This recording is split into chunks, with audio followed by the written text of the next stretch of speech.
Hey everyone, my name's Nathan Pay and welcome back to another episode of Blu Ocean Crypto. Today I've got a really exciting one for everyone when it comes to Mavia because we now know that Phase 2, Next Frontier, is right around the corner on the 14th. So I want to unpack some of this news. They've also released something pretty crazy as far as Ruby and the Mavia and all that goes. So I want to talk about that a little bit and then also HQ8. So let's jump right in. I want to play. Okay, so we can see here back on the 3rd, they posted that the next phase of the Mavia ecosystem is about to begin.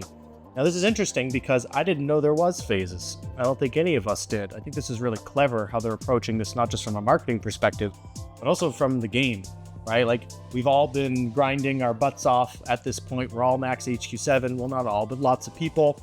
It's really cool to think that this is the next phase of what's coming. Because they talk about how it's going to be revealed on June 14th. Get ready for the Mavia token integration, Ruby Wagered Matches, web marketplace, and more. So let's break that down a little bit. So the Mavia token integration, we understand that that's generally what I would think of as attached to the web marketplace. However, we do know from before they talked about how you're going to be able to buy the token in app. And I wonder if this has a little bit to do with what they're talking about the token integration, or is it simply just related to the web marketplace? That's going to be cool to see.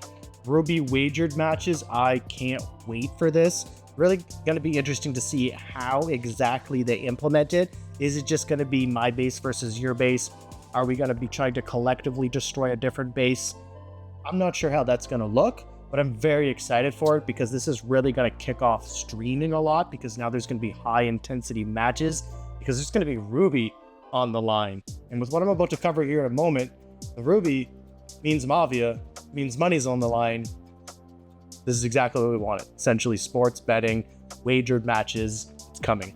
And then of course, web marketplace is massive because that essentially turns on the earnings of this game. We've all been able to mint NFTs with the Ruby. We can't really do anything with those NFTs yet. We can't sell them online. We've had to wait for this web marketplace. Now the and more, I'll just address the elephant in the room. We are all hoping that and more has to do with LAN integration. That is the most important part to most people in the community who owns a land because we have been patiently waiting with no benefits or rewards. Well, I mean, the airdrop was a pretty big reward, I gotta say. And we've had the staking seasons, but we haven't gotten any of the rewards from the staking seasons. Like, for example, I have thousands of power-ups. Not sure when I'm gonna be able to use them in the game. So I know a lot of us are really hoping for that and more has to do with the LAN integration. And they talk about this is when the real fun begins. So this is massive. I am so stoked. I mean, we're just a few days away from this big announcement. We're gonna see what's gonna be released right away, what kind of dates we have for some of these other things, and we're gonna have a lot to unpack. So definitely keep an eye out for the video that I do covering all that. Now, we also know that Headquarters 8 is going to be kicking off the Phase 2. So because they said kick off, I definitely assume that means pretty much right away, right? Like 14th, we've got the announcement, we've got HQ8, let's go. Will we get all the other things at the same time? Don't know. Will we have timelines or a better roadmap? That's kind of what I'm expecting. But this is huge. This is going to allow all of us competitive players, people who've been maxed for a while now, to really finally progress to that next level. And actually, I'll show you guys something here because back in the beta, I was able to play HQ8 for there was a very short window where they let some of us go up and then they capped it.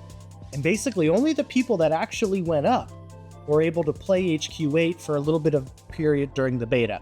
Now, I'm sure things are a lot different than what I'm showing you here on this picture, but just to give you kind of a sense, you can even see we couldn't get the walls. There was no visual past level 5 back here. But I think the most important thing to note is the extra missile tower.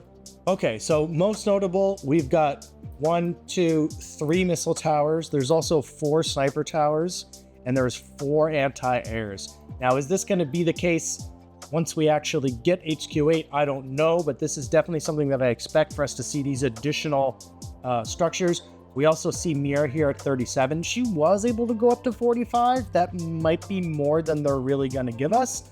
I'm not entirely sure, but here's kind of a little teaser of what we did see in the past in beta for HQ8. I'm sure it's going to be a lot different when we actually get to playing it, and I'm sure they've done a lot since, but that's what I suspect. I suspect we're going to get the extra defenses, but we don't really know.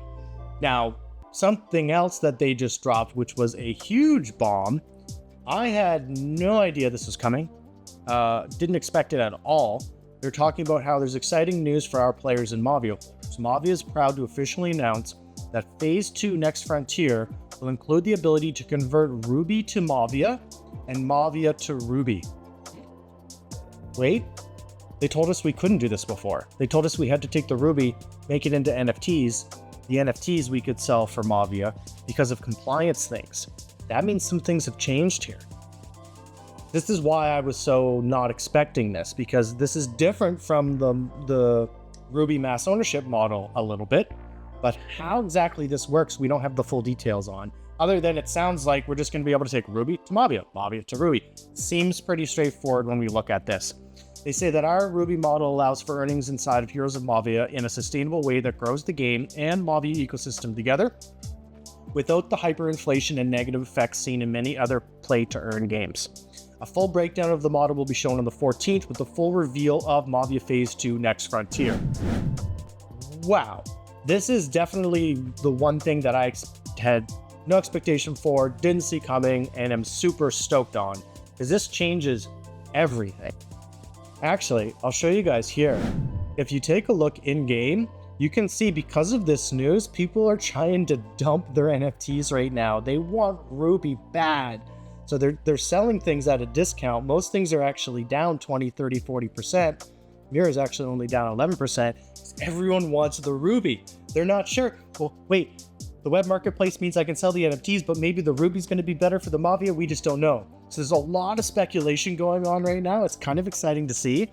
But if anyone's been sleeping on picking up some of these skins, this might be the time to do it. Or play. So yeah, kind of interesting to see this all play out. I'm super excited.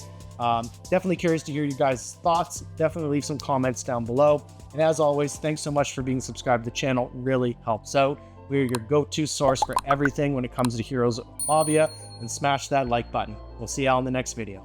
Cheers.